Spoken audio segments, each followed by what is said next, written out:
Good morning, students.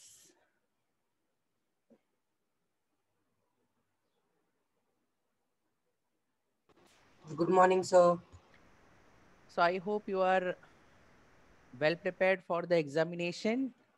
I wish you all the best. And today also we will uh, solve extra questions. And we will start with the question from the chapter Ledger. So everyone, please note down the question which I am going to write in your notebook. So it's very important for us to understand that ledger is nothing but the process which is done after we know journal. So if you want to prepare the ledger, then you should have command over journal. And initially you used to write journal entries, लेकिन फिर आपको धीरे धीरे clear होना चाहिए कि you can also prepare the ledger account directly. So I will help you to understand how we can prepare the ledger account directly. Okay, so please note down one question. और देखो ये सभी question मैं मेहनत से अपनी creativity से बनाकर आपको दे रहा हूं, तो you won't find such questions in any textbook, but this are good questions. जैसे यस्टरडे भी काफी क्वेश्चन काफी स्टूडेंट्स ने लेजर में मिस्टेक कर दी थी, बिकॉज कुछ ना कुछ यूनिकनेस उसमें थी. So here also question is prepare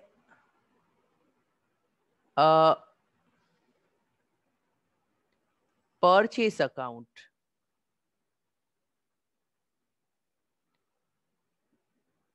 in the, just a minute,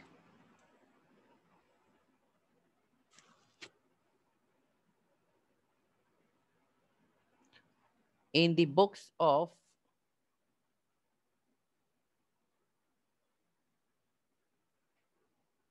Mr. Sayam. The first one, he bought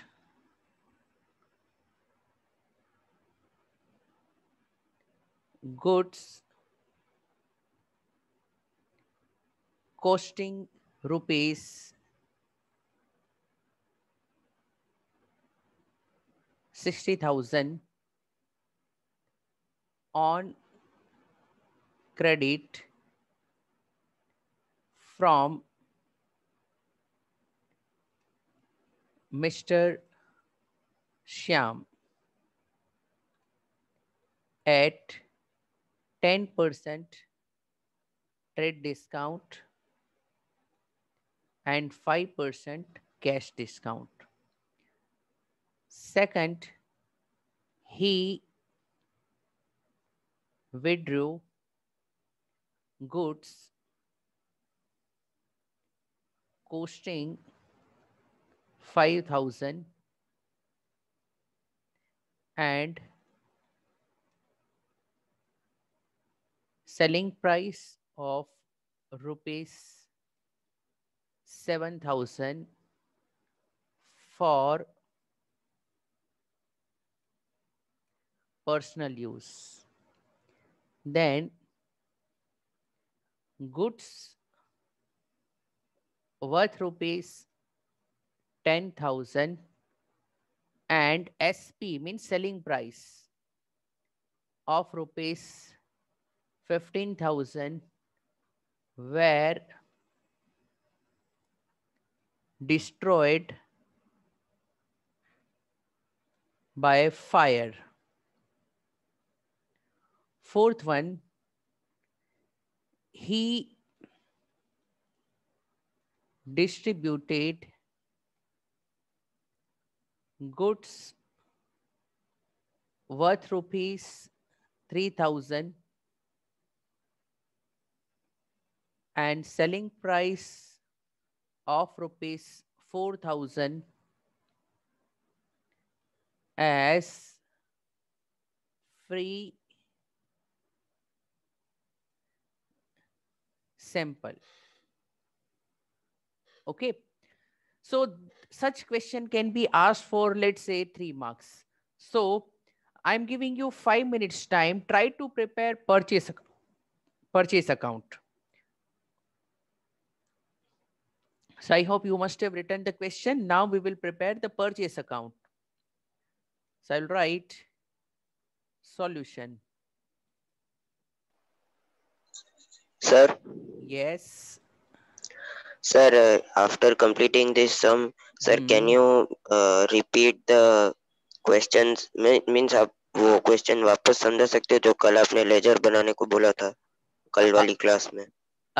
उसका एक्सप्लेनेशन वीडियो भी मैंने सेंड किया था, उसमें क्या डाउट है आप सर बट वो पूछिए। सर वो चारों एंट्रीज सर समझ ही नहीं आ रही सर। देखे थे वीडियो 2 बार देखे पर सर नहीं हाँ, समझ आई वो चारों एंट्री। अच्छा तो कह रहा हूँ इसका मतलब अकाउंट्स में बहुत मेहनत करनी होगी। देखो, दो टाइप के स्टूडेंट होते हैं। एक ये है कि जो जितना कराया है उतना ही समझेंगे, कुछ नया नहीं समझेंगे, बराबर। दूसरा ये है, देखो हमेशा पॉजिटिव एटीट्यूड रखना है, बराबर। और मैं हमेशा एक ही चीज में बिलीव करता हूँ। देखो कुछ स्टूडेंट है ना, ट्यूशन के भरोसे हैं। 100% ट्यूशन, थोड़ी चीज इधर से उधर कर दी तो वो फेल हो जाएंगे। तो मैं ये नहीं कह रहा हूं कि आप ट्यूशन के भरोसे मत रहिए, बराबर। इनफैक्ट आप कहाँ से भी नॉलेज मिलता है वो लीजिए, लेकिन वो ब्लैंकेट नहीं चाहिए, बराबर। मैं एक फ्रैंकली अपना एक्सपीरियंस बताता हूँ। I didn't join coaching for even CA inter and CA final. तो मेरे कुछ फ्रेंड्स थे जो बहुत ही क्या है कॉन्फिडेंट थे। जेके शाह बहुत बड़े क्लासेस उन्होंने ज्वाइन किए थे, हाई फाई फीस पे की थी, एंड दे वर श्योर कि वो पास हो जाएंगे और मैं फेल हो जाऊंगा, बराबर। But when the result came it was the opposite, मैं पास हो गया, वो फेल हो गए। लेकिन उसका रीजन मैं बताता हूँ, बराबर। Over confidence.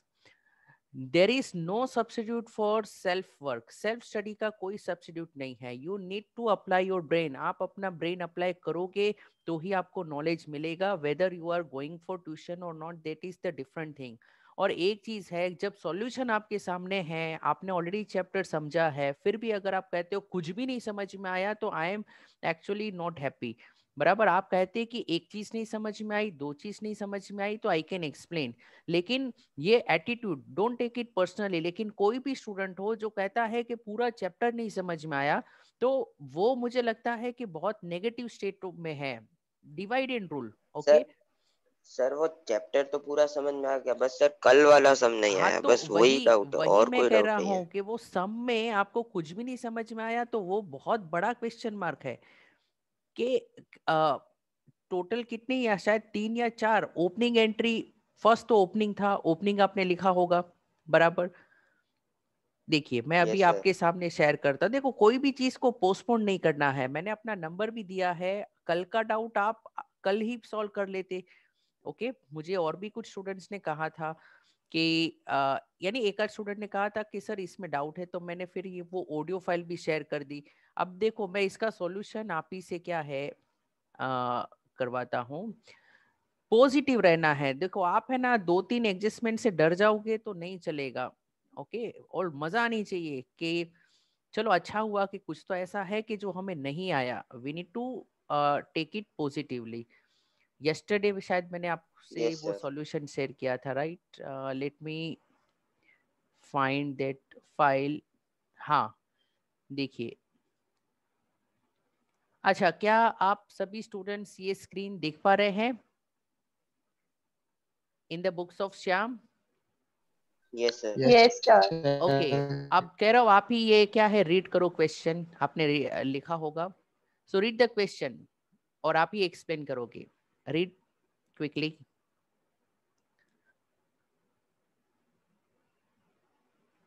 हेलो। और जो स्टूडेंट को ये क्लियर है वो परचेस अकाउंट बनाइए, अभी जो क्वेश्चन मैंने आपको दिया। Yes sir. Please read. Opening balance of mister Yash ₹10,000। Okay, और उसमें डेबिट क्रेडिट कुछ मेंशन था? क्रेडिट। हाँ, तो तो opening by balance balance credit. Brought down आएगा। हाँ, तो ये आपको हाँ आता है, यस और नो? हाँ हाँ sir. Okay, second one. Shyam paid ₹8,000 in cash and availed a discount of rupees 500. Okay, now एक गोल्डन रूल याद रखो, सबसे पहले we need to be clear के this yes is our debtor और क्रेडिटर. आप मुझे बताओ. Creditor. Creditor. And who are we in this question? हम कौन है? Shyam. Sir we are Shyam. हम श्याम हैं. यस. हाँ. तो यश इज अवर क्रेडिटर, बराबर. तो एक रूल याद रखो, creditor is having credit balance, yes और नो? तो लेजर अकाउंट में जब क्रेडिट करोगे तो बैलेंस बढ़ जाएगी क्रेडिटर की, और अगर डेबिट करोगे तो बैलेंस कम हो जाएगी. सो क्रेडिटर को जब भी हम पे करते हैं, what is our journal entry? Creditor का account debit to cash account. हाँ हाँ. बराबर.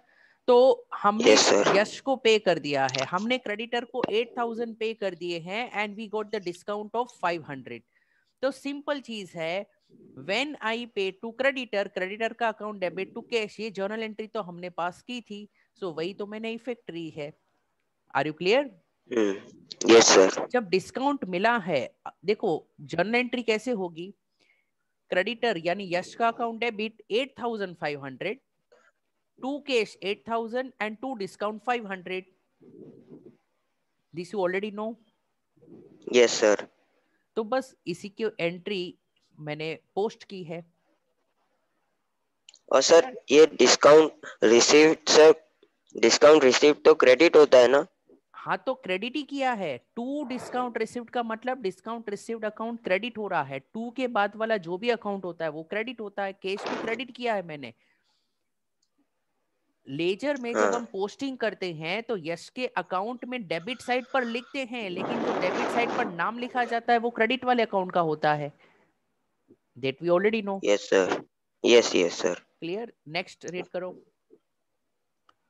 Yash sold goods costing 30,000 on credit to Shyam at 25% profit on sale price at 10,000 cash discount. Okay, तो नाउ कैश डिस्काउंट तो मिलेगा नहीं. हाँ, cash discount का सवाल ही नहीं है, बिकॉज क्रेडिट परचेस है, बराबर. तो मैंने क्यों दिया कैश डिस्काउंट? कंफ्यूज करने के लिए. अच्छा, एक और चीज हमेशा स्टूडेंट को क्या है, मैंने पहले भी बताया था कि यहाँ पर व्हाट आई हैव गिवन, मैंने जो प्राइस दिया है, बराबर, वो कौन सा प्राइस है? Cost price. लेकिन जो प्रॉफिट है, प्रॉफिट के बारे में रीड करो, कितना था वो? How much on sales price? 25% profit on sale price. 25% on sales price. 25% means 1/4. 25/100 यानी 1/4 on selling price. तो मैंने एक रूल बताया था कि अगर 1/4 on selling price है तो to convert into cost price, नीचे डिनोमिनेटर एक कम कर दो. सेलिंग प्राइस से कॉस्ट प्राइस में आना है तो एक कम कर दो. मैंने आपको लिखाया था एक टेबल में. Okay, so 1/4 on selling price is 1/4 minus 1 on cost price. मुझे cost price पता है तो प्रॉफिट भी cost price पर एक्सप्रेस होना चाहिए. तो यहाँ पर मैंने 1/4 नहीं लिखा है, मैंने 1/3 लिखा. और मुझे बहुत गुस्सा आता है, ज्यादातर काफी स्टूडेंट, कुछ अच्छे स्टूडेंट भी क्या है कि शायद क्या ये चीजें ग्रेवल में ज्यादा नहीं दी है, कुछ जगह पर ही दी है. तो ब्लाइंडली याद रखो, आप सिर्फ ट्यूशन या सिर्फ एक ही बुक को रीड करके आप मास्टर नहीं बन सकते. You need to apply your brain. तो जहां से भी नए नए एडजस्टमेंट आते हैं ना, देखो जैसे कल्प है, उसने मुझे एक बीआरएस का क्वेश्चन पूछा, फिर बीच में कुछ स्टूडेंट्स थे जिन्होंने न्यू टाइप के क्वेश्चन मुझे पूछे, यानी उनको हो सकता है डाउट था कोई जगह पर, कुछ नई टाइप के एडजस्टमेंट आए तो मैंने उनको बताए, कुछ क्लास के साथ भी शेयर किए, बीच बीच में आपको पता होगा तो मैंने शेयर किया था. तो नॉलेज जहां से भी आए हमें लेना है. सो आई थिंक कि दिस एंट्री अब आपको क्लियर होगी कि 30,000 is the cost price and 1/4 on selling price था प्रॉफिट. तो आई हैव कन्वर्टेड, तो it is 1/3 on cost price. तो 30,000 प्लस 1/3 ऑफ 30,000 यानी 10,000 प्रॉफिट ऐड करके 40,000 का परचेस किया है. And when I purchase my entry is what? Purchase to creditor.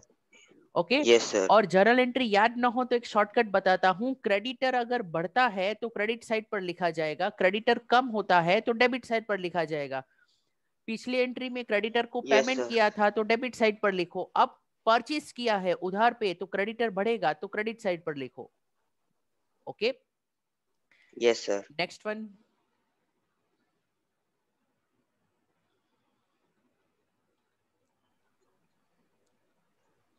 Hello. Shyam became insolvent and only 60% was received from him. इसमें बहुत जन को डाउट था. ओके, अब सबसे पहले whenever, अब देखो यहाँ पर हम ही श्याम है, हम ही इंसॉल्वेंट बन गए. Okay, हाँ so sir. when we become insolvent, it means that we are not able to pay entire amount. We are able to pay how much? 60%. 60%. तो पहले तो जानना जरूरी है कि कितना आउटस्टैंडिंग है, how much amount is payable. तो लेजर अकाउंट में whenever in case of creditor you do credit minus debit, यानी ये एंट्री में लास्ट वाले जो अमाउंट है दो वो छोड़ दो. यानी क्रेडिट साइड पर 10 और 40 50,000 है और डेबिट साइड पर 8,500 है. तो क्रेडिट माइनस डेबिट वो आपको 41,500 देगा. तो ये 41,500 बाकी है before we paid 60%. Are you Yes, clear? sir. ये अमाउंट कैसे आया? मैंने नीचे हाँ सर. वर्किंग हाँ बनाई सर. है. तो हाँ हाँ. 41,500 पे करने बाकी है इंसॉल्वेंसी से पहले. And then Yes, sir. we have paid 60%, we have not been able to pay 40%. तो बस वो अमाउंट किया है जो 60% पे हुआ है तो हमने कैश में पे किया होगा टू कैश. एंड जो हम नहीं पे कर पाए हैं वो हमारे To लिए deficiency. डेफिशिएंसी है. बैड डेट्स नहीं Yes, यूज sir. करना है. बैड डेट्स इज फॉर यश. यश को नहीं मिले हैं, यश के लिए बैड डेट्स है, लेकिन हमारे लिए ये कोई नुकसान नहीं है. एक्चुअली में ये फायदा है. कैसे है फायदा हमारा, कोई बताएगा? सर सर, पैसे 40% बच तो हमने गए. दिया ही नहीं. हाँ, दिया ही नहीं. ओके, अब पे भी नहीं करना है फ्यूचर में क्योंकि हम इंस्टॉलमेंट बन गए. Okay, so Yes, this sir. amount which we are not been able to pay is transferred to deficiency account. ये चीज पहले नहीं बताई गई थी इसलिए मैंने कल पूछी. मैंने आपको हिंट भी दी थी. Okay, तो sir. बस this completes, so this completes this question. Okay, so you are Yes, able sir. to prepare the account in a proper way. और नीचे वाला Yes, sir. क्वेश्चन तो Thank- ऑलरेडी मैंने क्लास में सॉल्व करवाया था. हाँ sir. Okay, any further doubts in this? Okay, so चलिए परचेस अकाउंट No, sir. काफी स्टूडेंट्स ने बना लिया होगा. So let's discuss this now. I think you are able to see this laser.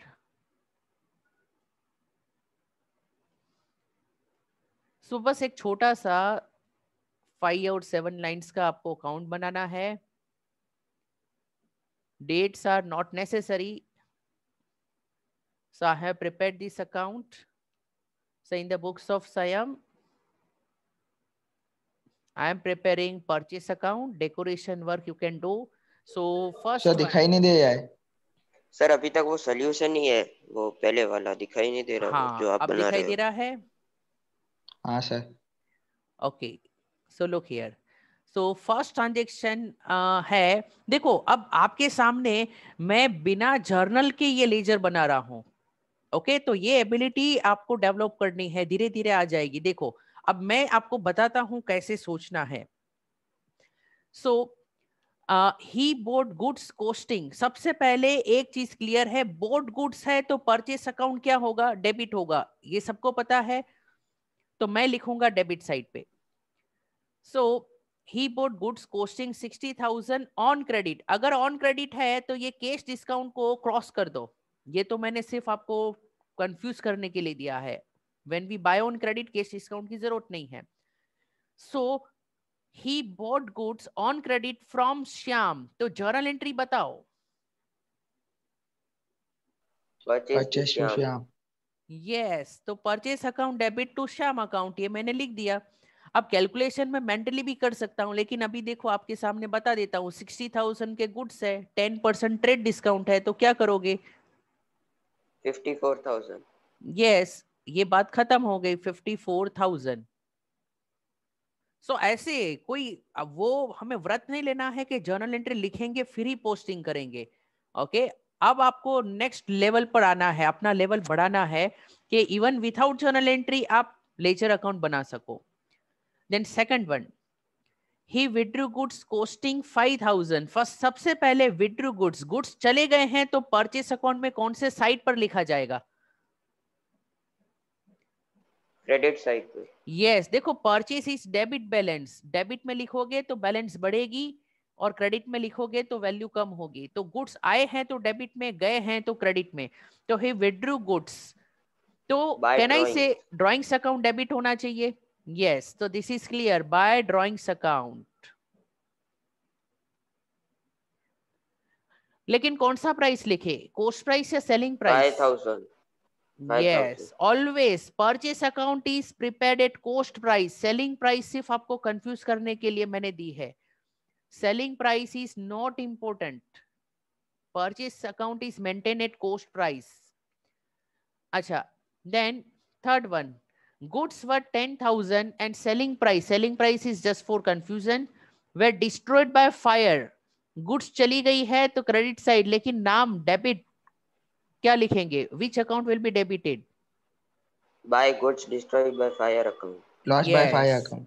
yes, so loss by fire या goods destroyed by fire you will debit। okay, so by goods destroyed by fire, so we'll write 10,000। Third one, he distributed goods, इसमें भी goods चले गए हैं,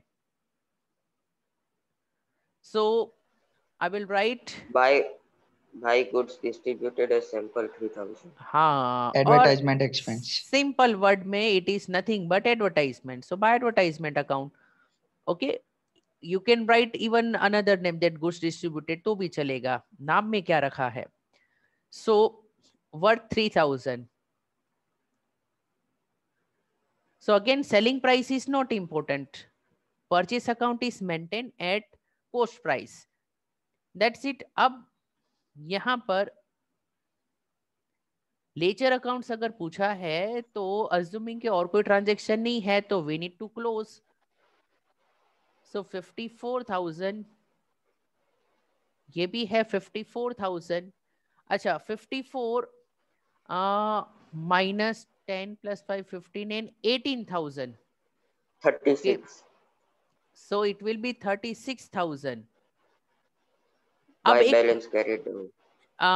actually मैं एक चीज extra बताता हूँ, दो मैंने नहीं सिखाया है तो बाय बैलेंस क्रेडिट डाउन लिखोगे तो भी चलेगा, but there is one account जो हम फाइनल अकाउंट्स में सीखेंगे, it is called trading account. Which account? Trading account. तो परचेस रिटर्न, सेल्स रिटर्न, ये सब जब क्लोज होते हैं तो it is transfer to the trading account. Okay, so trading account में कौन से लेजर्स क्लोज होने के बाद ट्रांसफर होते हैं? So I am writing here purchase account, sales account, जो भी गुड्स के अकाउंट होते हैं ना, देन परचेस का opposite is what? Sales. Yes, वो तो लिख दिया। और purchase return and sales return account, ये चार अकाउंट जब हम क्लोज करते हैं तो balancing figure should be transfer to which account? trading account। okay, so in trading account we transfer this purchase return and sales return, goods की values transfer होती है trading account में। so I hope this concept is now clear to everyone।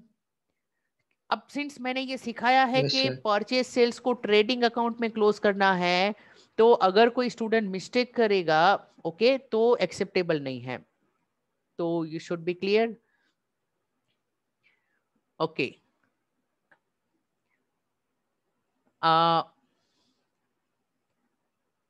यानी अभी महक ने question पूछा है कि अगर ऐसे क्लोज नहीं किया ट्रेडिंग अकाउंट में तो रॉन्ग नहीं है।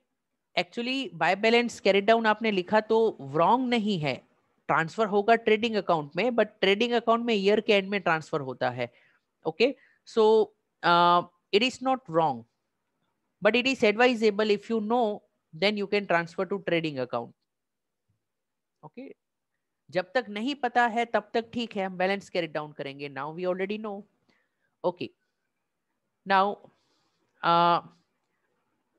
एक और क्वेश्चन मैं यहाँ पर पूछता हूँ. देखो मैं यहाँ पर ऐसे ब्लैंक रखता हूँ. Debit note is prepaid by dash. Debit note कौन प्रिपेयर करता है for debiting the account of dash. अब मैं आपको कुछ ऑप्शंस देता हूं. डेटर या क्रेडिटर, या दोनों में से कोई एक आएगा. यहां पर आपके पास ऑप्शन है डेबिटिंग या फिर क्रेडिटिंग, दोनों में से एक आएगा. एंड यहां पर भी एक ऑप्शन है डेटर और क्रेडिटर. अच्छा, मैं रिवीजन करा रहा हूं. Okay, so try to understand कि ये प्रॉपरली सोच कर बताना. In case of dash return, अब यहां पर दो ऑप्शन है. Either it can be purchase return और it can be sales return. तो कुछ टाइम मैं आपको देता हूं, आपको सोचना है. चलो सबसे पहले मुझे ये बता दो, debit note is used in which type of return? Purchase return. Okay, सही जवाब. Debit note is used in case of purchase return. Okay, so in case of purchase return ये कौन प्रिपेयर करेगा? Debtor. Very good, debtor. Debtor prepare करेगा. और ये debtor क्यों इसको यूज करेगा? वो कौन, किसके अकाउंट को डेबिट या क्रेडिट करेगा?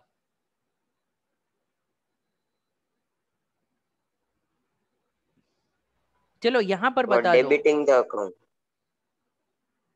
Okay, for debiting the account correct creditor. Answer है. किसका अकाउंट डेबिट करने के लिए?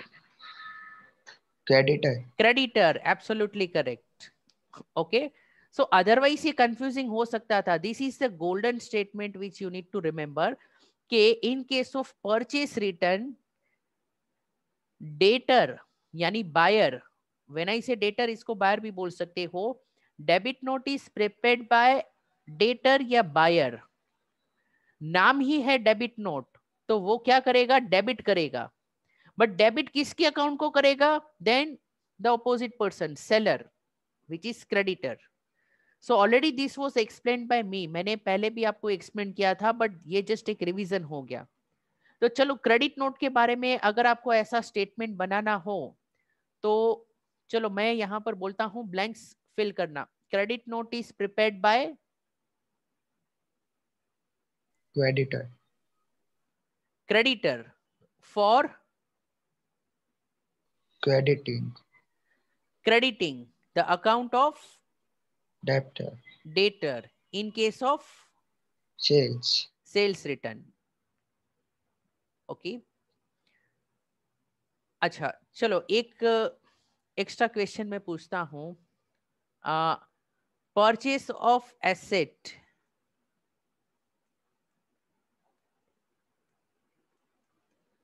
on credit will be recorded in which book? Journal paper.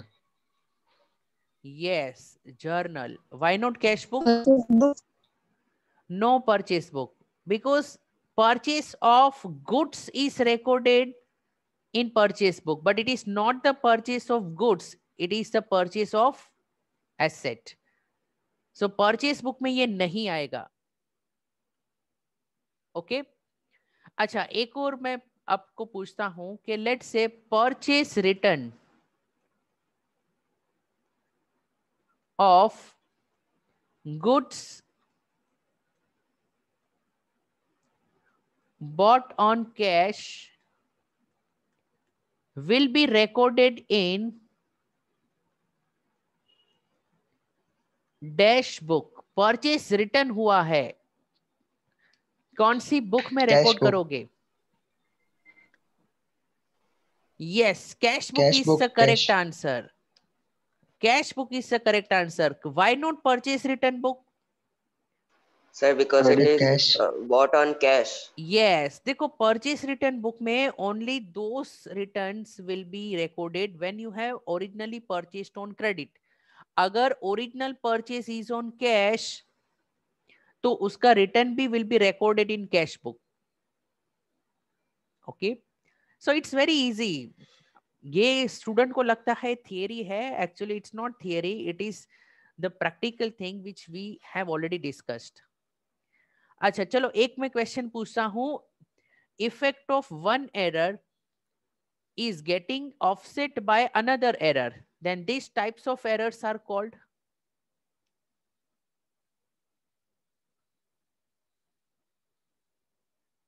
Yes, Sir, please Lavanya's repeat the answer is question. correct.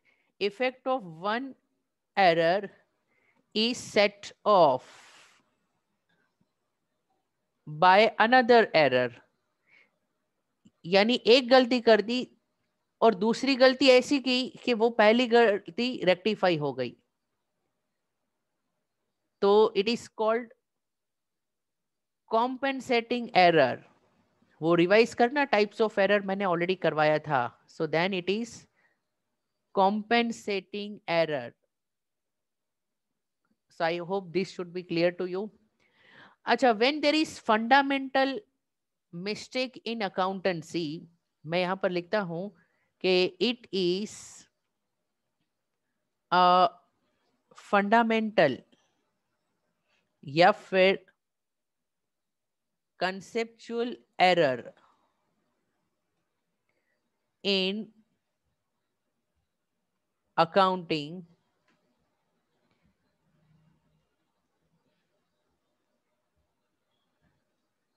in which trial balance will agree. Agree का मतलब है trial balance will tele. और जब मैं कहता हूं trial balance will tele, इसका मतलब ये है कि it is not Error of omission. Reflected in trial balance. यानी ट्रायल बैलेंस से पता नहीं चलेगा क्योंकि ट्रायल बैलेंस टैली हो जाएगी. तो कौन सी ऐसी फंडामेंटल अकाउंटिंग एरर है जो ट्रायल बैलेंस रिफ्लेक्ट नहीं Commission. करेगा? Commission. Error of principle. Yes, Akshat का Error of आंसर सही commission. है. It is error of accounting principle. Error of commission, देखो एरर ऑफ कमीशन में आपने कुछ मिस्टेक की है, बराबर. You did something which is wrong posting कर दी, रॉन्ग अमाउंट लिख दिया, रॉन्ग कैरी फॉरवर्ड कर लिया, तो वो फंडामेंटल एरर नहीं है, वो तो क्लरिकल एरर है. फंडामेंटल एरर, जर्नल एंट्री ही गलत पास कर दी, डेबिट क्रेडिट तो है, ट्रायल बैलेंस टैली होगा, बट कंसेप्ट ही गलत है. For example, installation charges was debited to installation expense account, जबकि डेबिट होना चाहिए था मशीनरी एसेट अकाउंट अकाउंट में. या यस, जिस पे भी किया है. यस, एसेट अकाउंट में डेबिट होना चाहिए था. So error of accounting principal.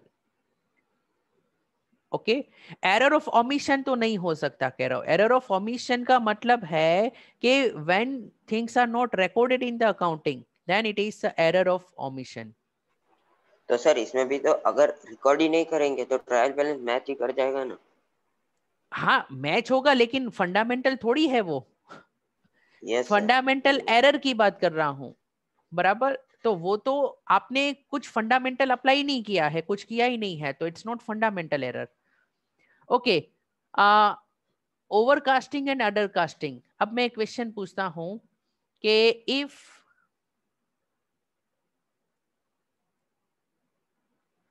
sales return account is overcast,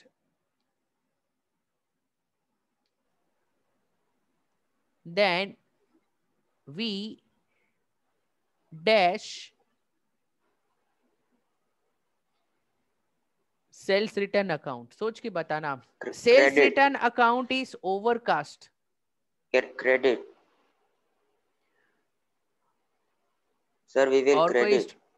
okay, Kairav का आंसर है क्रेडिट और किसी का आंसर है डेबिट.